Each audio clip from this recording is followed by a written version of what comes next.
We're going to talk about things that nobody else will. Success leaves clues. And if you're going to make the same mistakes you made when you were a teenager, then you if you want to get good at something, you've got to sharpen your sword. We're going to smash this.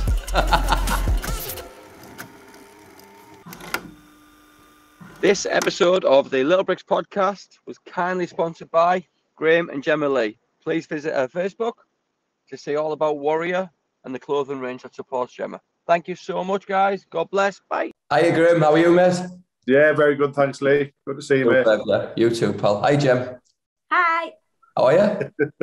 I'm relatively good. Yeah. I am. I always feel so strange when people say, how are you? And I say good, because I think that is probably not the answer anyone's expecting. But I honestly feel quite good. So I'm, going to go with that. I feel good. Yeah. Oh, positive. Fuck me. Is that a natural thing, that, Graeme, for her to be like that? Or is it just something? She's always been that mentality of like... Just defiant. Yeah.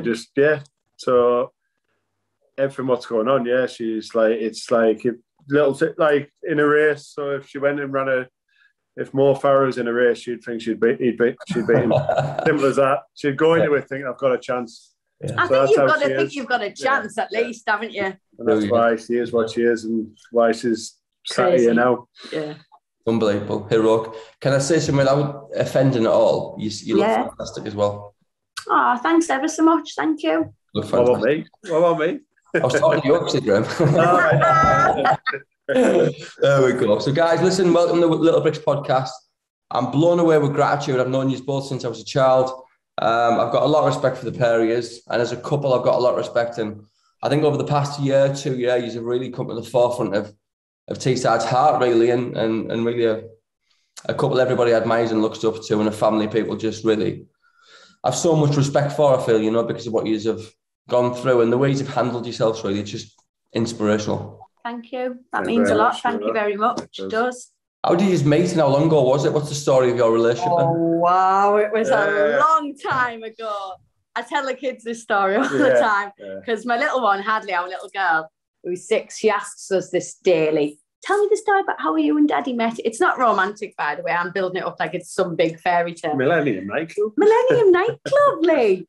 On a student. So I went to acting college in Middlesbrough and I was doing my A-levels and we were on a college. They used to do college party nights at nightclubs. So I was at my college party night with my mates and I spotted this fella across the bar, and me being me, because I'm a geek, I was like, he doesn't go to college, why is he in here, Give me some. I did think, he's a hunk as well, but I did think, what's that hunk doing in here? He shouldn't be in here. And we just got chatting and the rest is history. I mean, it's not a fairy tale, it's just normal life, but we're still here, aren't we, kids? So that was... What it was, Lee, is when I got a number and I rang her, I couldn't get her off the phone. She just kept talking. That was it. Was it actually a mobile in them days? It was. I had the original Vodafone with the antenna that used to screw on and off. Do you remember that one? Yeah. By the way, these phones could never fit in a pocket, could they? You sure you had a phone in them? I had a phone. Yeah, you used to ring our mums, but I did have a Vodafone because I got it for Christmas, I remember. It's me making present. And Graeme had a Motorola, the flip-up Motorola with the circling. And he's still got the same phone number he had when I met him. And we've been together 22 years. 23 years, isn't it? I was 18 and 41. Yeah, 23 years. 23 years ago. Yeah. Wow. How long have you been married? 2010. You would have said 2011 now, wouldn't you? We're laughing 2010. I'm like the man, I forget all the important dates. So I get our anniversary. And so 11 years. 11 years. Yeah, that's right. 11 years. Where'd you get married? Las Vegas. Las Vegas. Right. Yeah. Oh, yeah. Just used to, or is the family there, or? My sister and a few of our friends flew out because it was quite a last minute thing. We hadn't been together very long. It was just, we decided to go on holiday and we'd always said if we ever went to Vegas, we'd get married. So we went, right, well, let's go, let's do it. So we just did it. We came home and had a party for all the family and everyone. Now a bit of Elvis. To be fair, if we do it again, we'd go straight back to Vegas. Yeah, it was amazing. It was unbelievable. Yeah, it was the best time, wasn't it? Ever. Just everything about it. Gem's on a casino tables in a wedding dress after, and I mean, just the whole thing about it was amazing. Some place, but we always planned to go back. We said 5 years, then we said, "Oh, we're going 10 years," and then obviously what's gone on. So it's in the plans to go back. It's in the plan. On the vision border. Yeah. Absolutely. So Gem was on the craft tables, and where are you from again, Gem? Just so everyone knows. Teesside. Right bang in the town centre of Middlesbrough. Right, I'm a proper Teessider. But from proper good stock, by the way. You should have seen the first night in Vegas. You know when you're jet lagged. Yeah. And absolutely knackered, and you're like, so we were going back. We went out for food, and we were just going back to try and get a good night's sleep. And my brother-in-law wanted to go on the quick go. Let me have a quick go. So he went on. Gem stood, and she started picking random numbers, and they were coming up. So she had a go, and she started winning. But at the same time, a woman coming, you get free drinks, don't you? And she came, anyone want a drink? And we'd all said no. Like, oh no, we're fine, we're going to bed. And then she went on a little winning streak. And as she's gone there, so the woman's come around, she's going, "Excuse me, love, strawberry daiquiris over here, please." And she starts going. By the time the woman had come back, she'd lost and gone up. Let's go, we're going. Independent straw. I've lost all my money. So at the time, Graeme, when you met, you get married, you were a footballer, and you had a fantastic career, mate. Tell us about your career, please. Left school, went Hartlepool United. So centre forward when I was first went in, and then got put only through an injury, centre half in a game. But during the warm up, I ended up playing my second year white. Yes, started as a centre half within a month. Got in the first team. I had eight good years at Hartlepool. Moved on to Sheffield Wednesday. I think I had 3 years there. Fantastic times again there. It was like, from going for Hartlepool's, I loved my time at Hartlepool. It was unbelievable. Gave me a chance in the time, and we had success there at the end. But going to Sheffield Wednesday was just an eye opener, wasn't it, for us? Like, it was just like, oh my God, this is huge. Just life experience, wasn't it? And we went to Meadowhall. We walked around, just like the Metro Centre, the Meadowhall big shopping centre. And we were walking around, and we just moved to Sheffield, and the season hadn't started, but it was like some people following us, and we were like, so lad and lass, and two lads and a lass following us here. In Keep an eye on them, and we're watching. H&M. No, they've gone through a couple of shops, and we're watching him. And in the end, I'm thinking, something going down here. They're going to have to. I'm like spanning around, like, you all right? Like, trying to, and they were like, you just signed for Sheffield Wednesday. Can you sign this? Like, and we were like, oh, hold on. We were crying, laughing. Yeah, we couldn't stop laughing. We were like, at that point, we were like, oh, actually, we better watch what we're doing here, because we're crackerjacks are messing on. I thought I'd better be on my best behaviour. Yeah. So we were like, all right. And then when we went to the club for the first time, you're just like, oh wow, like there's 30,000 fans stadium, just like, yeah. It was. So great times there. And then went to Doncaster again, fantastic club, had some fabulous times. Probably had the highlight in my career there, scoring a winning goal in a cup final. Went from that to where to go? Bradford. Oh, Bradford, yeah. Bradford first season before moving on to Notts County when Sven-Goran Eriksson and all the money men, or so-called money men, went in. So, the Arabian takeover days. So we had some interesting. That was an interesting season, but great times. And then finished off with Darlington, which like, so I was back into my career. We just moved home. We'd gone through trying to update. We'd had a bit of a personal tragedy. So, we'd had fertility treatment, failed. We'd had it again. We were successful, and then we lost the baby in the second trimester, and it was just an absolute. It was horrendous. So we moved back home, and within weeks we were pregnant naturally with our Grayson up there. We just needed a burr baby. Yeah. So we always say he's a burr baby, and we needed to come home. Yeah. And now, obviously, in hindsight, everything that's gone on, there's nowhere else we should be than here right now. Yeah. Amazing. Without a doubt. Amazing. Yeah. And Gem, obviously, I've known Graeme for a long time. Yeah. I mean, this is a compliment, mate, right? He's not your usual footballer. He's one of the most grounded, down-to-earth lads you could possibly meet. I think about him, Woody, Lee Matthews, just proper salt of the earth, decent lads, greatest guys. Was that something that attracted you to him, not being... Because a lot of footballers are knobs, aren't they, to be honest with you? Yeah, absolutely, yeah. Graeme is one of the most humble people I've ever met, even to this day. You know, he won't even take credit for anything that he does, never mind, you know, celebrate it.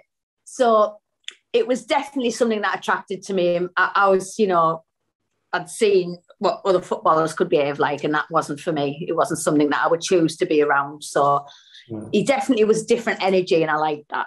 He's very chilled. Yeah, definitely. Yeah, I mean, you play with great lads as well. We had Cop on the show, another real gentleman, and he spoke about glowing terms. Yeah. There's another side of football made through people like yourself. It is. It's like fighting that stereotype. When I first got with Graeme, you know, everyone, footballer, you know, you're going to have this and blah, blah, blah, blah, blah, because of the things that are always documented in, you know, the Sunday papers and things. And especially like in the 90s, there was a big like footballer, you know, kind of going out and being a bit naughty and a wag culture. So I think it was the start of social media. Yeah, it was probably the start of social media. So yeah, and he was absolutely the antithesis of that. He was absolutely not like a stereotype. It still tells me off now that I have to put myself out there more. I do. I still say he's too humble now. And don't get me wrong, I'm humble and I don't want him to be flash or anything like that. But when Graeme was a player, he wouldn't promote himself, you know. Yeah. And it's okay to say, you know, oh, no, that's for other people to do. But I always think, you know, if you sing your own praises, everyone else is likely to. Graeme's the last person to sing his own praises. And it frustrates me because I see what he does and I'm like, get it out there, sing it, shout it from the rooftops, tell everyone what you're doing. But that's not who he is. And, you know, I love him for it. That's lovely. And what about your career, Gem? Because obviously a lot of people won't know about your career, but you were smashing it before this happened, right? You were absolutely nailing it. It was wonderful to see. I met you at Acklemore for a coffee, and listen, you know me, I'm like a Tasmanian devil, and even I come away thinking, fuck me, I found it really inspirational to see, and I thought, fuck, I'm going to have to up my game here. This girl wants it bad. You were like really on it. No, I think I blew my own mind. That's why I ended up like this, maybe. I don't know. But yeah, I had my youngest, Hadley, who is 6 now. And literally, having a little girl, it did something to me. I was quite happy not working before that. It never even crossed my mind. As soon as I had Hadley, I just had a different perspective. I knew that I needed her to grow up and look at me and think, yeah, my mum did that. She didn't just sit there and do this. She did that. And she didn't need to. She went and did it. And honestly, when I was building my business, and it was hard because she was a new baby and she had colic and reflux and milk allergy, you name it.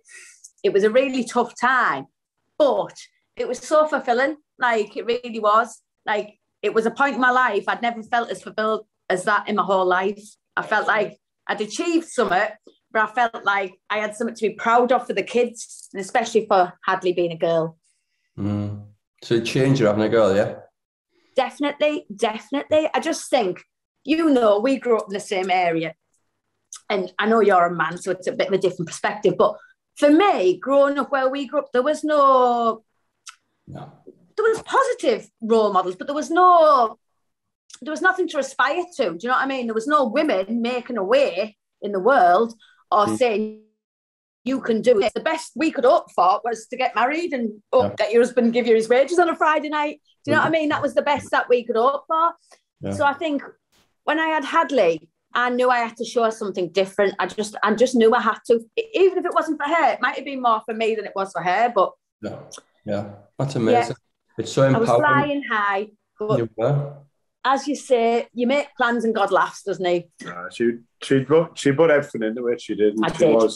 She gave everyone and every person in that, like when she was trying to build a team, everything, she gave them every minute of the day, and too much at times. And I kept trying to say, you need to have an hour to yourself or a time. I did give too much of myself. If that phone message at 1 o'clock in the morning, she answered the call. She answered the message. Yeah, God, she didn't put it down. That's just who I am, though. You know what I mean? As a person, like. So she was all in, and and where she is now, like, she should have been reaping the rewards for all her hard work. And obviously, it's like said back, and it's something she's debating now. It is. I've got a lot of thinking about what's next, because it's such a strange thing. You're on one trajectory, and then whoosh, the carpet gets, swept from under your feet, and then you're getting told you're going to die, and you're not expected to live past a certain date. So suddenly you exceed your expiration date, and you're like, oh, I might live. So now I've got to think about what's next for me, because I thought what's next was boom, and I can't tell you the mind that is, like, honestly. So now I'm having to think, what am I going to do next? Because the way my life is now, I need to work, because we've got a massive expense every month going out for medication and doctors and everything else. And we've got crowdfunding that helps with that, of course, which is absolutely amazing. But still, we need to have income coming in, regularly. So there's that, but there's also, if she sits still for too long, her mind races, and it doesn't. I'm a massive overthinker, and it doesn't race in the pot, like in a real nice way. It races in the wrong way. So it just takes me down a rabbit hole. It's just keeping her active without. So you start going back to the gym, which is I'm back in the gym, and I'm exercising like a 90-year-old lady, but I'm moving, and for my mind, it's everything.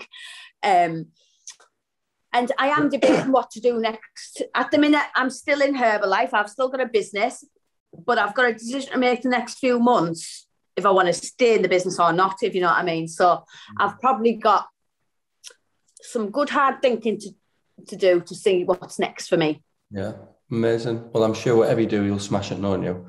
And where you did grow up, just out the back of your house, the Sammy's Club. People wouldn't believe listening to this, but it wasn't that long ago. We were kids. Women weren't allowed in the main bar there, for example. Absolutely. That was at the back of your house. Yeah, that was the back of my house. Isn't it? So you'd be it wasn't just the back of my house. I think my dad lived in there. But but you know what, Lee? I say this about you as well. I think we're a product of where we grew up, as in our resilience and mindset. Because I often think, if I'd had an easier childhood, would I be surviving this now? Yeah. Do you know what I mean? I think it set us up to be really resilient. Mm. Yeah, I do. It's your personalities have done that. Yeah. Some people don't, and some people do, and you have come out in one way. That's what it is, your mindset. Yeah, I agree with you. I think it's so powerful. I think everything we're going through is preparing us for life's coming, attractions, events, challenges. God's just preparing us for what's next. And it's only when you're down the road and you look back, you think, that happened because of that, and that was because of that. It is. Yeah. What about the kids from Sammy's bus trips, weren't you? She was telling a story the other day about going on bus trips. Sammy's bus trip. Oh my God, yeah. Brilliant. 3 trips to Flamingoland. Yeah, that's how I got talking about it, because we'd been to Flamingoland. Yeah. And I said, the memories of drinking warm cans of lemonade on the back of Sammy's bus trip. Paste sandwiches. Yeah. Yes, paste sandwiches or dairy release sandwich. Depends if your mum works overtime or not. Yeah, chicken paste. Oh, wow. So tell us about your kids then, because obviously I see you as fucking brilliant parents, and like the beautiful children, all flaps and offend it all, but like they're so charismatic, the haircut on the boy, it's so cool. I seen my 5 guys, and I actually won the window. I was going to say, are you Spike and Gemma's boy? But I seen Graeme next to him. Which is probably good, because I would look like, well, you know, if it wasn't him, it was someone else. Yeah, no. Tell your children and what they mean to you. And I didn't know the challenges you had to have children either, so that's news to me. Yeah, so we always wanted kids. We knew from like probably straight away in our relationship that we'd want kids down the line. And we knew it wouldn't have been straight away, but we knew we wanted kids. And then when we moved to Sheffield, I think that's when we started to think about it, wasn't it? Yeah. And then I'd suffered a miscarriage. I'd had some fertility problems, and I'd been told by a consultant down there that, I would never get pregnant naturally, ever. So that was that. Put that to the back of our minds, because we were I think I was 24, so we were young, 24 and 26 at the time. We sort of just said, well, we'll see what happens. Yeah, we won't put any pressure on anything. We won't say we're trying, but we'll just see what happens. And then I had a miscarriage, which was obviously a massive shock, because I'd been told we couldn't get pregnant. We didn't know what was going on. And that was the start of the journey, really. Like, you know, after that, getting tests and things, and they were saying I had some fertility issues and I had a couple of cysts on one ovary. And so I'd gone to consultants and things like that. And then they told us that we would need IVF. So we were like, okay, then. It was after we got married, we decided so to go for it. We knew that was going to be our future for fertility. So we literally spent the next 6 years enjoying life, literally enjoying holidays, meals out, just doing what we wanted when we wanted, didn't we? Yeah. You know, and then, like I said, we got married, went to Vegas, had our last hurrah, and then went, right, let's see about having some babies. And we had our furry baby, Trigger Dog, didn't we? Yeah, the dog. He literally was our baby. He was, wasn't he? Yeah. So he filled a void for a long time. But then we went on, after getting married, we went on our fertility journey. We did that in Sheffield. I did a couple of rounds of IVF. And that was hard because we were away from home. And a lot, Graeme was away, like, overnight stays, things like that. So I'd have to inject myself and whatnot. And then I remember we got pregnant, didn't we? Yeah. And we were absolutely elated. And then we went for the 3-month scan, and they told us there was too much fluid around the baby. So we had to have, I had to have a CVS where they take a sample of your placenta. And we found out that the baby had a very rare genetic condition. And they said the baby had like a 10% chance of survival. But they said, given that the baby was so poorly, they didn't think that she would survive the actual test. Yeah. And lo and behold, she didn't. God bless her. A week later, we lost her. And it was absolutely, even to this day, the single most devastating thing that's ever happened to us, wasn't it? It really was. Because I think, we'd built up so much hope. And then it just got absolutely, it was brutal. It really was. And then Graeme's contract at Notts County come to an end, and you got offered a coaching job, didn't you, at Notts County? Yeah. But I was done. I needed to be at home. I needed to be with my family. I knew I couldn't go on. Honestly, it was the worst I've ever felt in my life.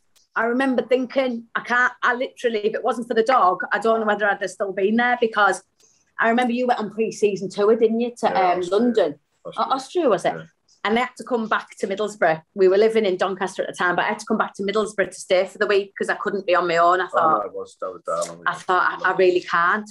And then you signed with Darlington, so we moved back home, didn't we? We came back up to Teesside, and this was where I started reading The Secret when I had my fertility issues and I was getting into the IVF and whatnot. But I was on a couple of support groups on the internet for law of attraction and stuff like that. And there was a woman on there in the same position as me, not in the IVF respect, but in the fact that she just lost a baby and whatnot. And she was telling a story about how she went for a postnatal examination. And on the 6-week checkup, she was pregnant with another baby. And I remember reading the story and thinking, that'll be me. That'll be me. But I was laid in the attic in my sister's house on my own with the dog. And I remember thinking, oh, Graeme, it's done it again. Just like that now. Sorry, back again. And I remember thinking, if I'm not, I don't know how I'll go on if I'm not pregnant when I go back. And lo and behold, I was. Well, really? So you thought you'd be that in my head, I wouldn't accept that I wouldn't be. Do you know what I mean? All I can say is it's exactly the same with this. Yeah. I just can't accept that I'm done. Not having it. I'm just not. Do you believe in law of attraction and manifesting things in, Gem? Absolutely, massively. I believe in energy and, you know. We bought a baby girl, didn't we? Yeah, what we did, yeah. So what we did is, when after we'd lost our little baby, and she was called Seisha because we give her a name and everything because it was in the second trimester. After that, and like I said, I was convinced by the time we go for our postnatal, I'll be pregnant. But in the meantime, we bought this little baby grow. It was like a little baby grow woolen suit with a grey heart on. A star, on, yeah. And we said, that's for our baby. And we hung it in the spare room wardrobe, didn't we? Yeah. And then we started watching this programme around the same time. There was a character in it called Grayson. Yeah, and we just I just kept holding that little baby up and thinking, oh, Grayson. And then we got out. And they had the birthday, wasn't it? Yeah, we found out I was pregnant with Grayson on my birthday. So I am a bit spooky, by the way. I woke up and I said to Graeme, I've had a dream that I'm pregnant. And he was like, don't be so stupid. And honestly, I ran to the toilet and I did a test and it was positive. Amazing. Miracle. He shouted me up and she was on her knees on the floor with her hands in the air, like proper like, and I was like, what? And then she's like, said, I'm pregnant. I was like, what? So I like went and bought every test gun in the Tesco garage, but every pregnancy test going, and it was like, oh wow. I did about 10. I had them all lined up on the window ledge, and I was screenshotting them to my mum, saying, "Mum, I'm pregnant." It was the thyroid, wasn't it? Yes, I had like an undiagnosed thyroid condition, which was just preventing me from carrying babies, basically. So once that was addressed, so the baby, Saoirse, like the baby girl, her thyroid was still in the system, what supported Grayson for the first. So I was able to get pregnant with Grayson because I'd been pregnant with Saoirse. So we've told the kids all about her. Yeah, we say she was the one who created her and she was the one who helped the process from both. So, yeah. He's a close family. Yeah. The kid. I'd like to think so because it's absolutely my most precious thing in the world, my family. It is, isn't it? Yeah.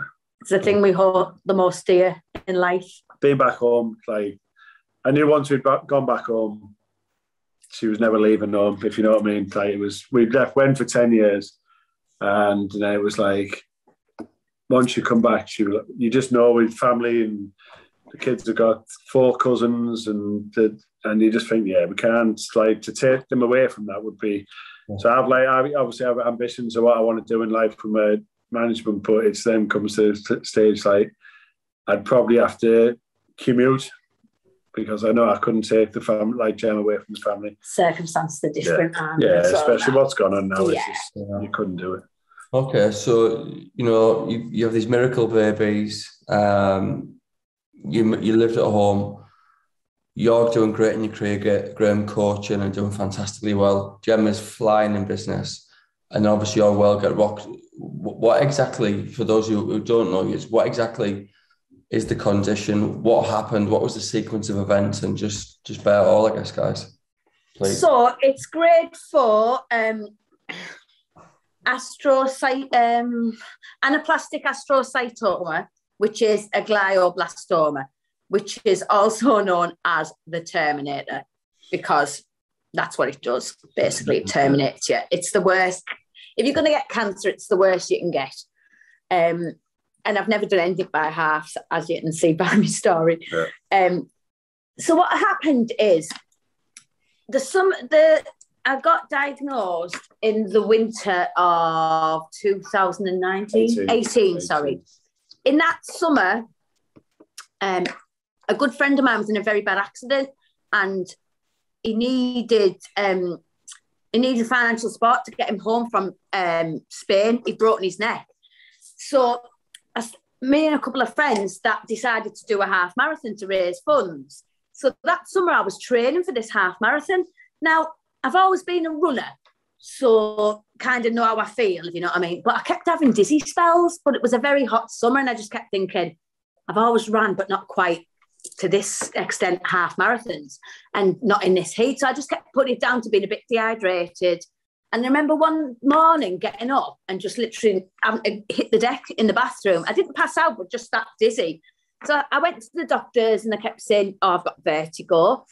And then I started getting really tired, like really tired. Yeah, and one day I woke up, and I'll never forget the day, because I was going on a trip to York with the girls, and I woke up and I couldn't see out my left eye at all. It was like opening your eye when you're underwater. It was just so blurry. And I gave it half an hour and I thought, oh, it might sort itself out. I don't know what's going on. And it didn't. So I remember ringing, I think I rang my mum and, maybe it's the doctor. And then I rang 111 and they told me to go to North Tees just to get checked over. So I went down there and they had a little look at me and they just said they thought it was vertigo, maybe I was overtired or whatnot. So you know, you take the word for it, don't you? And you just think I was happy with that. Muscle strain. Yeah, muscle strain and whatnot. And at the time I was working a lot and very busy and on my phone a lot and on the computer a lot. So I was thinking, oh, too much screen time. So trying to rationalise it like you do, because you never want to think the worst case scenario, which is what it was. And it wasn't, I did the half marathon. It was Northumberland and it was a fell run. So I'd never done a fell run before. It was quite hilly. So it was the toughest run I'd ever done. And at the end, absolutely shattered. The two girls I was with, we were all tired. But I wasn't just tired.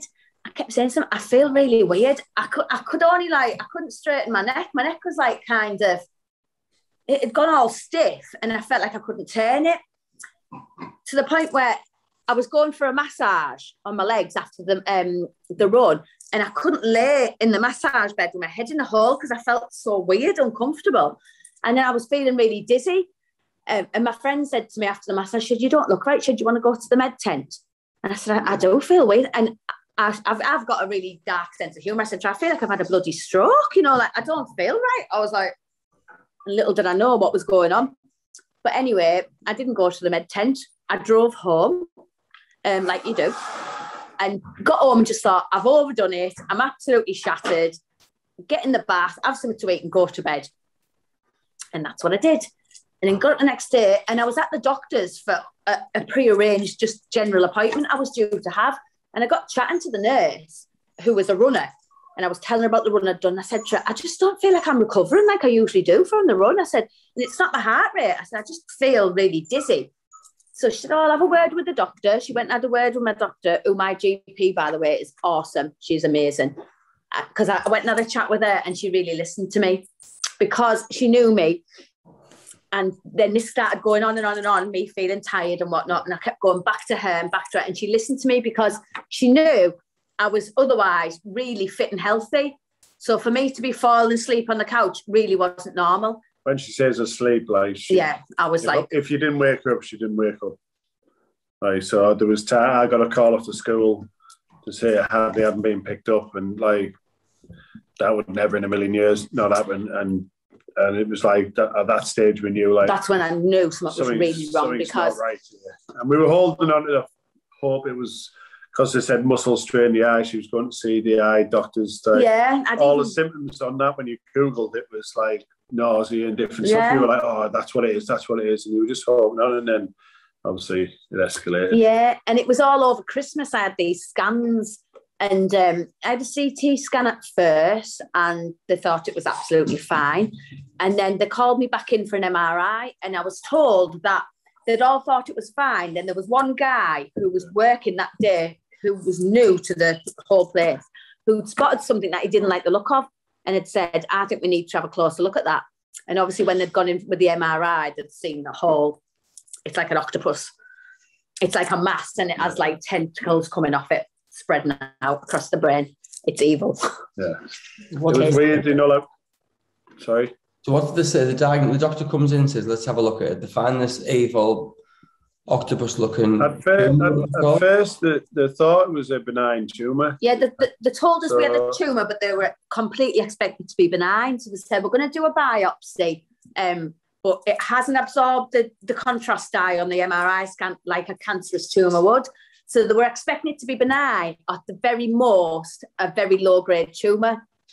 So then when I went back for my results after the biopsy, I knew straight away because my surgeon was there. Then there was a professor. Then there was about 3 nurses, another doctor. There was suddenly 7 people in the room in a tiny office.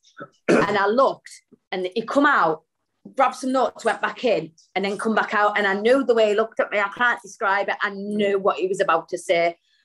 And all I remember is Graeme and my mum were in the room, is thinking, oh my God, what can I do for them? Because I was thinking, I knew what it was going to do to them. I knew it was going to do to me, but I was more concerned about them thinking. So I'm saying to my mum, be all right, I'll be all right. Like you do. But I just remember thinking, oh my God, the first thing I thought was just the kids. I got the kids. Yeah, it was just, I don't know. can't even describe it. It's almost like surreal. You're in it and you just listen to it and it doesn't seem like it's you. It's like they're talking about someone else, isn't it? Like when we talk about like little scenarios, 6 months prior, I had a shake in my hand, which every time I was doing analysis with my lads, the red dot when I was trying to point, it was shaking. I was like, this isn't right. And I've had a lot of footballs in my time, so I'm thinking, oh, Jesus. So I went into the neuroscientist in James Cook, and I was speaking to the fella, and he checked me out, and he said, oh, you're fine. But he went, oh, what's your job? And I told him what my job was, and he went, you must know Mr. Redden, and his son plays for you. And I was like, what, Paddy? And one of my players was Paddy Redden. He went, yeah, his dad's there. So I got cleared, but then found out one of my players' dad was actually in that department. So when all this was going on, I had to go to straight away, and he helped us so much, like in a sense of buttons on and keep me in the loop on what's going to come next and what's going to happen. And even he was told, like he was the one who told us that some man had seen it, what Gemma said, and nobody else. We all looked at him and thought it was fine. He said, but then someone had spotted this tumour, what was so deep in the brain that so he kept us in the loop, what was going on, but even at that, he just thought it was going to be the alpha. It was just going to be benign until we got the biopsy and told it was the worst case scenario. Basically. I thought it was grade 3, but it's grade 4. Rare. What does that mean, guys? How do they actually tell you that? What they don't. Do you know what? This is the bottom line. What I've realised is that they don't tell you anything. They don't explain anything. They tell you you've got a brain tumour. Yeah. And they just said we're going to throw the kitchen sink. Yeah, we're going to throw the kitchen sink at it. Radiotherapy. And they just said we'll send you over to oncology, and they'll give you some statistics that you won't like. We took to you whether you listen to them, and that's it, isn't it? Basically, you get sent on your way, and that's it. Wow. And your world has just been absolutely dropped out. This is after, obviously, this was after the biopsy. What the biopsy, obviously, it's a brain operation. They're drilling a hole through the skull, and she's still got the hole in the skull now. Which one thing she's never had a follow-up appointment with. Yeah, no one ever looked at that. They drilled the hole in the skull and took part of the brain, but they've never had a follow-up. And part of me is because they just think she shouldn't be here, so we don't need a follow-up appointment. So even now we're looking for him. No one's ever checked it is quite mental. You have brain surgery, and then you get sent to your GP, to the local nurse, to get your stitches out or your staples out. It is kind of mental. But yeah, it's not just me. This is generally our cancer patients it's not just my pity party. This is cancer patients across the country. So from diagnosis, once we got told, we got told about cannabis oil, try and get on it. So we had a couple of people. We went on one first, and then we got told we have to go on a stronger one, which we're fortunate if someone. Oh, didn't you dare admit it? In case I don't know. We were incriminating ourselves. What you can say. Yeah, don't say any names. So I won't name it. So I swear by that. That's been Gemma's. We got on that from diagnosis. Gemma's been on that from the minute. And we've had I got the diagnosis with you. We got explained how we should do it, and she took it probably in the mornings when she should take it at night, which we realise now. So she's had some funny moments. I've had to get some advice off some professional stoners. Yeah, so, yeah. But if we look back on Gemma's scans from being on that, I know we're on all the other medication now from things, but for me, that's been the ever-present. And people in this situation, we were just speaking about, you can listen to the NHS and you can do the standard treatment, which we all have to do, and Gemma did it to an extent, so they just put her in hospital. But there's other things out there. So what we're talking, the cannabis oil and the research, and we spoke to, while this was going on, we spoke to, I think, every hospital in America. We had, fortunately, people that I worked with had contacts in Florida, other people who were friends that had contacts in New York, and we just got round, and everyone mentioned, very fortunate. Everyone mentioned this one ONC201 drug, and so we were like, but you can't get on it till you will sort of like have a, what's it called, when you like a reoccurrence. So the tumour hasn't reacts after the chemo. And so you can't be on that drug as part of a trial until you've had, like, you've been cleared of it and then had a reoccurrence. But I'll never be clear of it because I'm inoperable. And then we found out about the Germany, didn't we? Yeah, so we found the same drug that's on trial in America, in Germany, but it's 99.3% the same as the drug in America. So that's as close as I'm going to get. But the only thing is, it's not part of a trial. So you've got to purchase it, which is a lot of money every single month. So it's in excess of £5,000.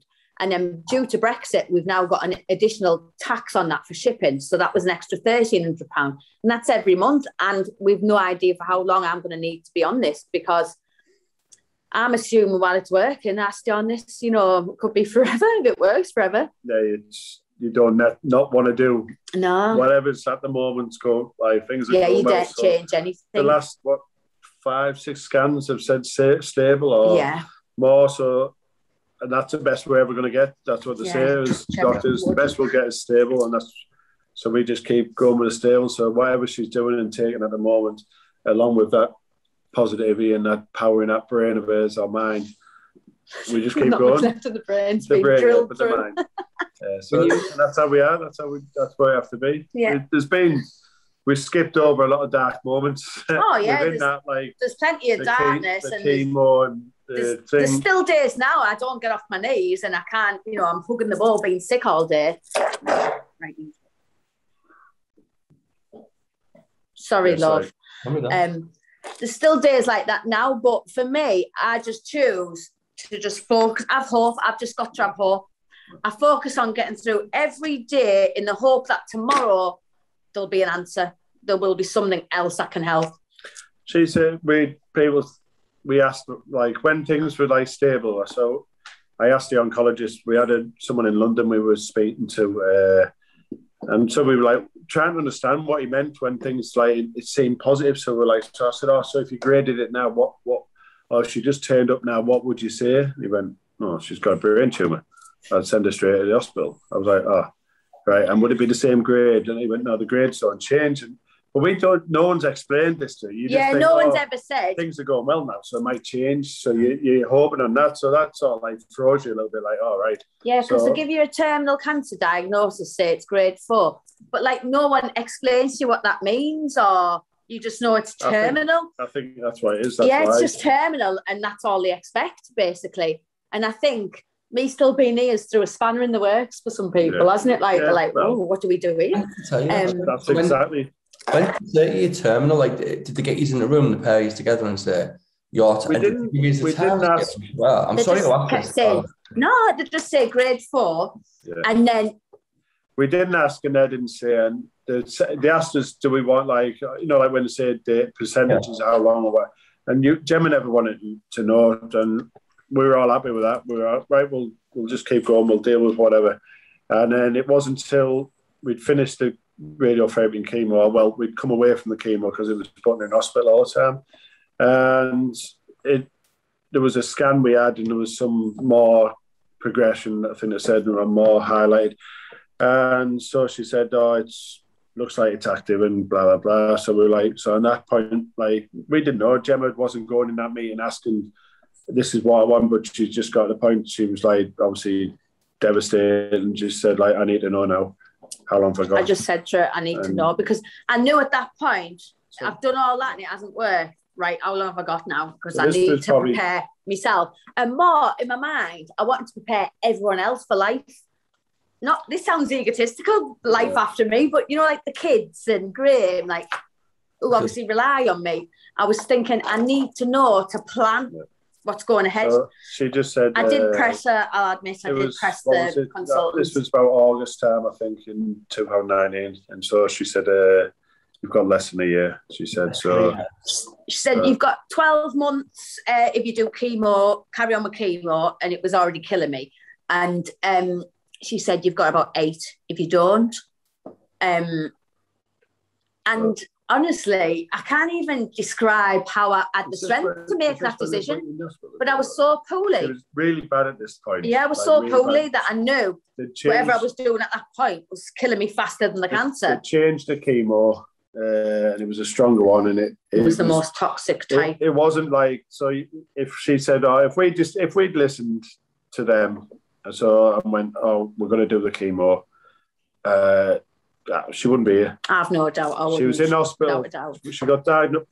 She had 1 dose of new chemo. She was put straight in hospital for a week. She looked horrendous. They were trying to put tubes up her nose, and it was just. And then a week later, when I got home, the Macmillan nurse come out to visit me, and was pushing me into visiting the hospice to familiarise myself with it, because they were fully expecting me to be in there and to prepare memory boxes for the kids. And honestly, I was just talking about this with my auntie yesterday. I knew myself. I was really poorly at the time, so when she sat opposite me saying this, I thought, well, this is it. Then I'm going to die. This is it. She sees this all the time. She knows I'm going to die. And it took my sister coming in the house saying, oh, no, to the Macmillan nurse. She's not ready for this. You need to leave now. To jar me to thinking, oh, my God. And now I was saying to my auntie yesterday, we were just having this conversation. I said, if I'd have went there to visit the Macmillan, and I know it's a marvellous thing that they do, but I know how my mind works. If I'd have gone in there, I'd have been done. That was me. So that, but that's how close we were, weren't we? But we went. We had an appointment in London to see the oncologist in London. We just wanted a second opinion, and we went there. And literally, Jem was in hospital on the Saturday, and we had to be there on the Sunday. Or the Monday? But we would get the train on the Sunday.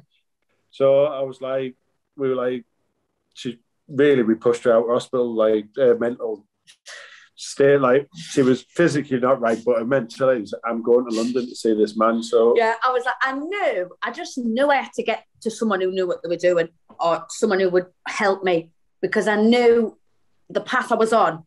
I was dying fast. I knew I was dying.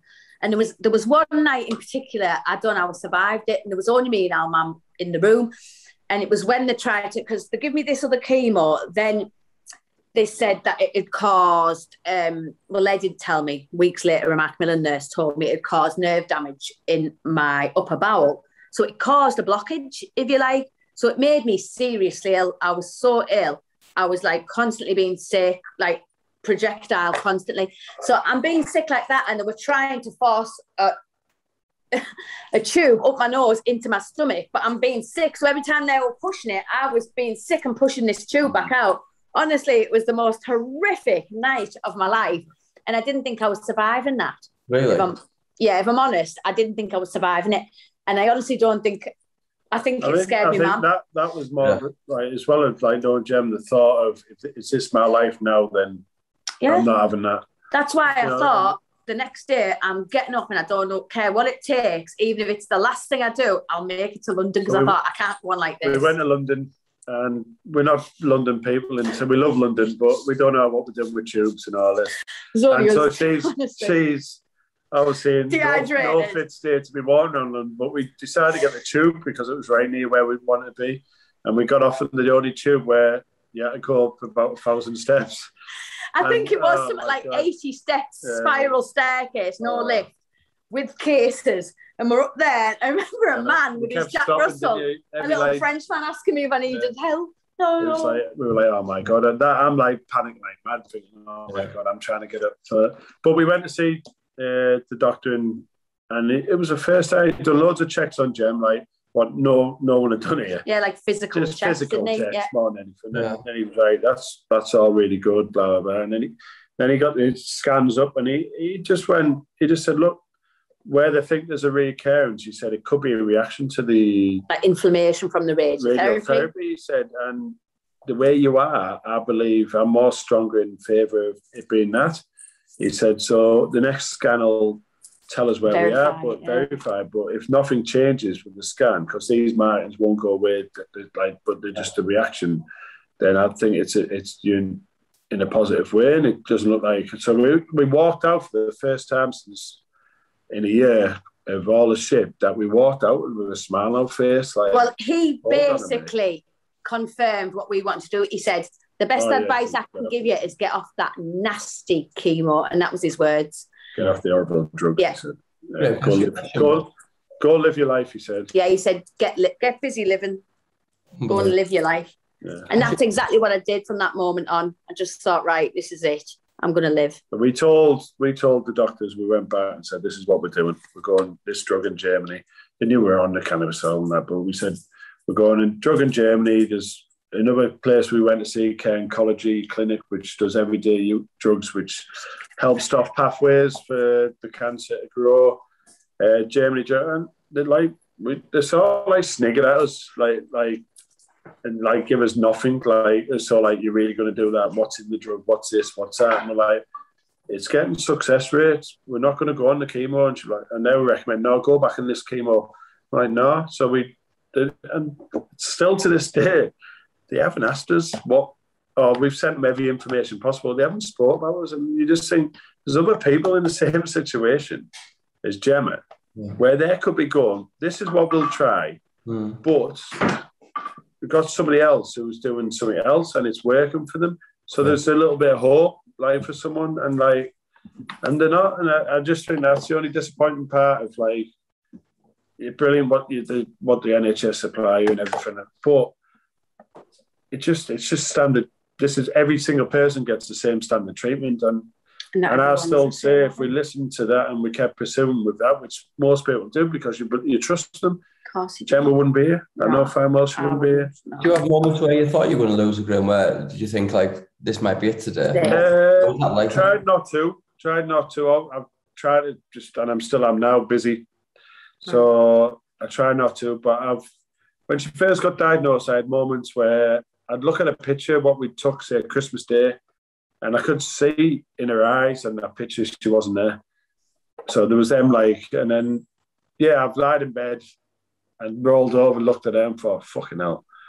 Like, really. The state of that. Yeah, no, like, and then there was, but the way your mind was working, it's like, Jem was so positive and, like, fighting that you were in that I was as well. Like, even now, I have no doubt. I know in my head, I have no doubt she's going nowhere. That's how I feel. Like, I just have no doubt. But when we did all the chemo, we had the chemotherapy in the house, but then they took us into the hospital. And we went in a room which we both said, oh, this is the poorly room. It was a dying room. It was just full of dying. It was terrible. See, people in all the chairs. You just lined up in armchairs, all, chewed up. And it's awful. You're in there and I'm looking around going, and you're looking at everyone else, like, feeling bad for them.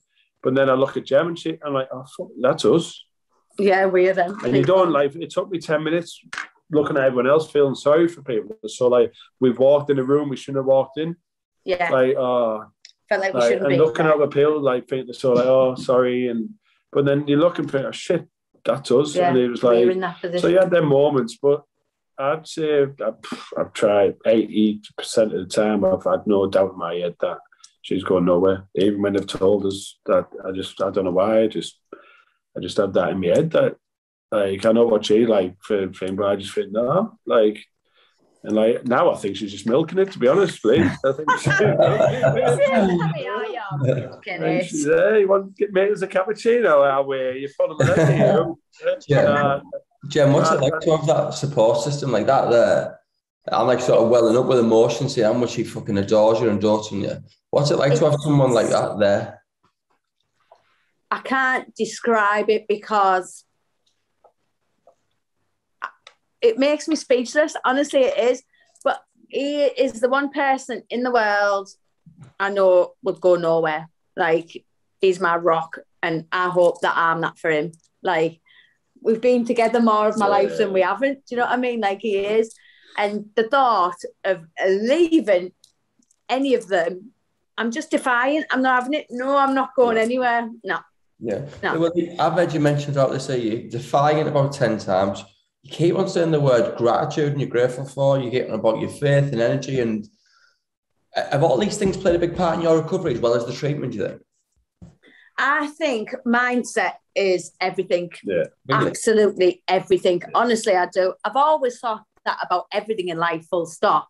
But even more so with this, because I know if I allow myself to think, this has got me, it's got me. So I've decided, like, from early doors, I've got it, but it hasn't got me. Yeah. I'm going to own this, what I think and hear. And I say this all the time, and I do probably sound completely deluded, and I'm sure medical professionals and people who love me do get worried thinking I am deluded. But I say all the time, no one knows the power of the mind. No one. human spirit has never been measured, has it? We don't know what we are capable of. So for me, Lee, honestly, I've been told I'll never be rid of this. This is what I've been told by medical professionals, that it's not going anywhere. I'll always have terminal cancer. But like I've said to Graeme and my mum, it came from, God knows where it came from. It popped up in my head. It can pop out as far as I'm concerned. And I'm not a stupid woman. Do you know what I mean? Like, I do understand how this disease works and progresses and how cells, you know, everything else. But I just choose not to listen to that and to believe that somewhere in here, I'm going to heal myself. We, proud of mine, we try and do it with the kids, and everyone's different. And our daughter will say she's fabulous, and she'll walk in a room and she'll be taught everyone. And our little lad will total opposite. He'll need a bit of encouragement and a little bit, and you try and encourage him, but it's hard, and it's the same with everyone. And it's you spoke about it, your childhoods and how you like it made you who you are and your battles. So I think Gemma's like, people in these situations, and it is when the mind gives up. I think that's it. Like how you deal with that situation, but. And a lot of people will probably look and think, well, I'll just switch my mind on and make sure I'm all right. But it's so much deeper and hard. Like it is. Yeah, Gemma's mentality is like ridiculous. Like for what she like in that power and like one thing. Like so, she touched on earlier in the conversation about a friend having an accident and broke his neck. Now he's been the inspiration behind Gemma. Yes. Because he's rebuilt, he's now taken steps which he got told he was never ever going to walk again. And he's built his back in his mind and visualized building it in his mind and what he's step amazing. by step. And it's took him he'd done a sponsored 1,000 steps for Gemma. For me? To raise money for Gemma. Yeah. And he'd done 1,000 steps and it took him God knows how many days it took him. Like, so when people say, how can I possibly believe that I can survive this? He was told he would never walk again, 5 breaks in his neck, right? I went to see him and you had to feed him for like a straw. The first time I went to see him, because he got flown from Spain to James Cook, because we've got a good spinal unit there, and he couldn't even swallow, you know, you had to use a suction to take his saliva out. That's how, you know, he couldn't move his arms or nothing. And he's been taking steps on his Zimmer now. Hugging his kids, you know, he's absolutely amazing. And for me, our journeys, our paths are totally intertwined because. Well, Jem went for one of her appointments and he was in there. Yeah, like I took ill training for my run to raise money for Keith. Then I went to visit him one day and I was going for a CT scan for what's going on with me. Yeah. Now he has took steps raising money for me. It's like full circle, but you know. It's serendipity in it, you know. There's no coincidences, yeah. It really is. And through this, Graeme, as well, I hope this is not too close to the bone, but what people won't know about you and the strength of character that you have, your wife there, like, is clearly, you're besotted with her. You're such a strong unit and family together, but your dad's also a Poolie, and then your brother was Poolie as well for the same period. Yeah. What the fuck have you been through, mate? And how on earth have you kept... Don't work for the full period. I've never known you not reply to a message off me alone, and you've never had a smile on your face. I just think you're heroic, mate. Well, as events go, little lad's just coming. As events, so when we talk about Gemma going in and getting told with all the 7 doctors in the room, our aunt rang me while I'm on the way for that appointment. For my appointment. He'd just come out and he got told he had a cyst and he was just going for a checkup by himself, and he went, Graeme, I've got cancer. So the kidney, and he was like, what?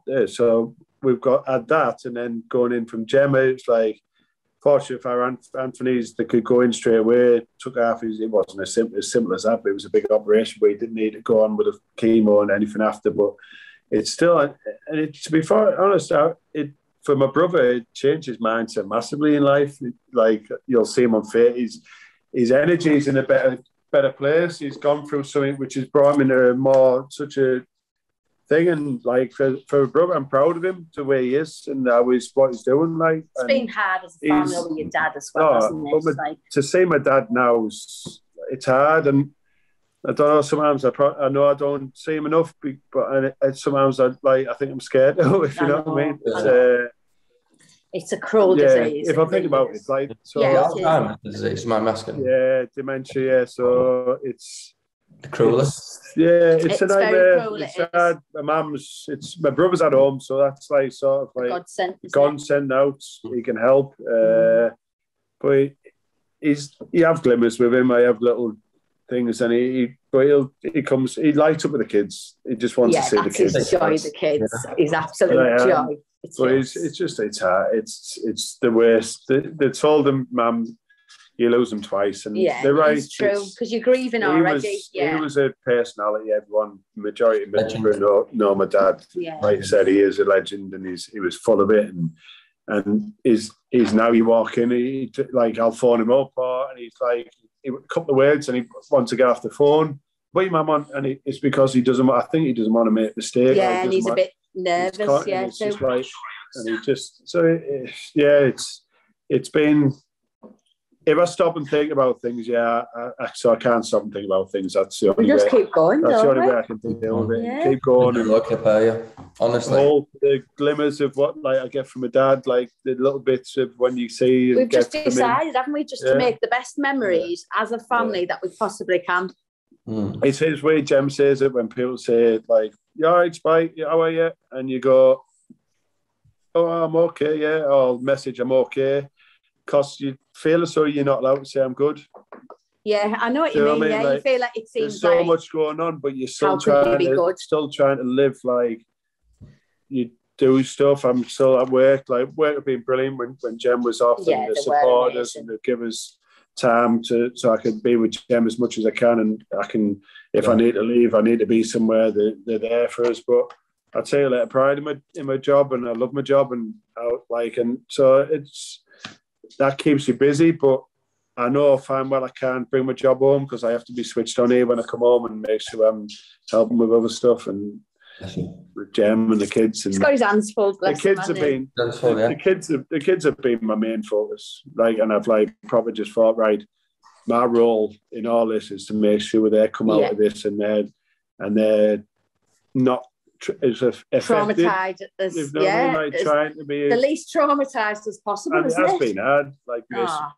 Grayson's had play therapy at school, just trying to occupy him and help him with weird things. But I don't know. We sit down sometimes at night and think they're all right. Them two are all right. They're doing all right. They're remarkable. The kids are remarkable. They are. I'm so proud of them every day. They've got very good role models, haven't they? How do people, you're on about visualising, having to think about what's next. You've got to tell your story, guys. You've got to write a book. You've got to do a series. Well, I've been saying that. I'd really love to write a book. I would. Do it. It is something I've thought about. It's just where to start, isn't it? You'll find a way, no doubt about that. Gemma's brilliant writing.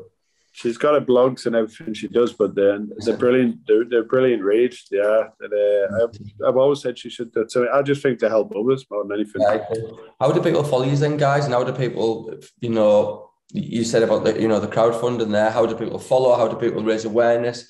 Where do we see what's going on with the Lee family? So I've got a blog which you can access through Facebook, which is Gemma Lee 365. Or I've got a Wix blog space as well. You can contact us Facebook, Instagram, anywhere you like. We're very approachable. And what's good about this is we've raised awareness. I've had quite a lot of people contacting us who in the same position as we were a year and a half ago. And we now can help them by saying, not saying it'll work for everyone, but we've done X, Y, and Z. And I was here and now I'm here. And just passing on what we've learned so far in our journey to other people has been, a gift really in all this. There's another thing where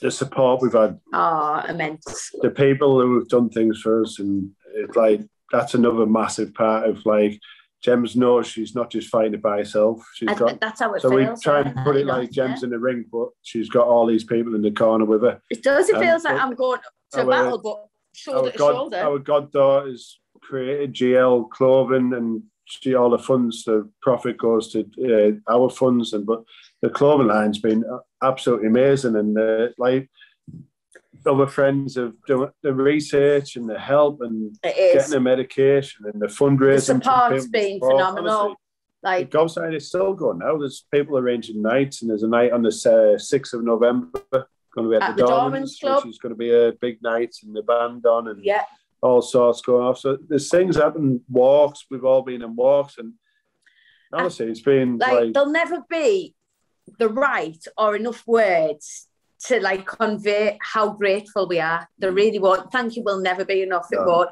Honestly, we both, every day I cry at least once, don't I, saying to you, I just can't believe people are doing for us. Like, it's unreal. Honestly, it makes me emotional. Yeah, I just think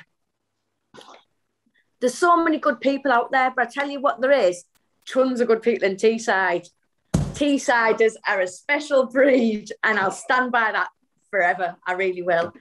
But, you know, nationwide, worldwide, people have helped us. It has been phenomenal. And again, without that, there's no doubt I wouldn't be here. I wouldn't. On days where, you know, and there is days, dark, lonely days, there is. I'd be lying if I said there wasn't. But I might be on a dog walk and I might see someone in a Warrior jumper. And it literally makes me cry. We were at Flamingo Land at a footy tournament the other week, and there was a kid in the queue for a ride with a Warrior hoodie on. Honestly, it took my breath away. I couldn't breathe. I was like, oh, you didn't know, like, no. Jem, we were stood there and we were going, right next to them, going, where'd you get your jumper? You know, like, saw, like, Joe, and then said, oh, it's for my wife, like, and the mum, oh, God. You know, I was like, oh, thank you, thank you. Like, it's honestly, it's phenomenal. But, God, it sounds like a weird thing to say, but it's a really nice, even though that's warped because it's not nice, but it's nice. The support is nice to see what people are capable of, you know, human spirit. Yeah. And it shows you the very best of human spirit, you know. Yeah, and like you said, I do think it has been nationwide, but Teesside in particular, you know, it's like how Teesside is pulled together. There's nothing quite like it, is there? There's nothing, and there's nothing quite like you. So I think the town's took you to the heart, and I'm just totally humbled and blown away with, like, I'm in awe of you, Graeme, as a man. I just think you're a wonderful man. Me too. You won't be saying that when you saw me time. No, he's a very cool customer. He is. You know, it takes a lot to shake Graeme. It really does. And thank God for that, because if he was, you know, someone who lost it at the drop of a hat or whatever, God knows where I'd be. But because he's unshakable, this is what you get, Graeme. Any situation, you stand firm, and that helps me to stand firm. Amazing. So I couldn't do it with anyone else by my side. What a team. I'm blown away with gratitude. I'm humbled. You're going to help so many people. We'll get this podcast out, and it's going to share your story and spread the word. It'll help other people in so many ways. Yeah, well, thanks for the opportunity, Lee, because that's, you know, if anything can come from this horrendous situation, let it be that we can help other people in this situation to get to where I am quicker, or to get there at all, because I think a lot of people are not aware that there's alternative treatments or there's other options, because you certainly aren't told that by the NHS. So if we can raise that awareness, you know, thanks for the opportunity. Absolute pleasure. I've got a lot of respect for you both. I'm blown away with it. Thank you so much, guys. And thank you. Good luck on everything you do. I'm in awe. Thank you so much, guys. God bless you. Thank you, Lee. Good night. Bye-bye. Bye-bye.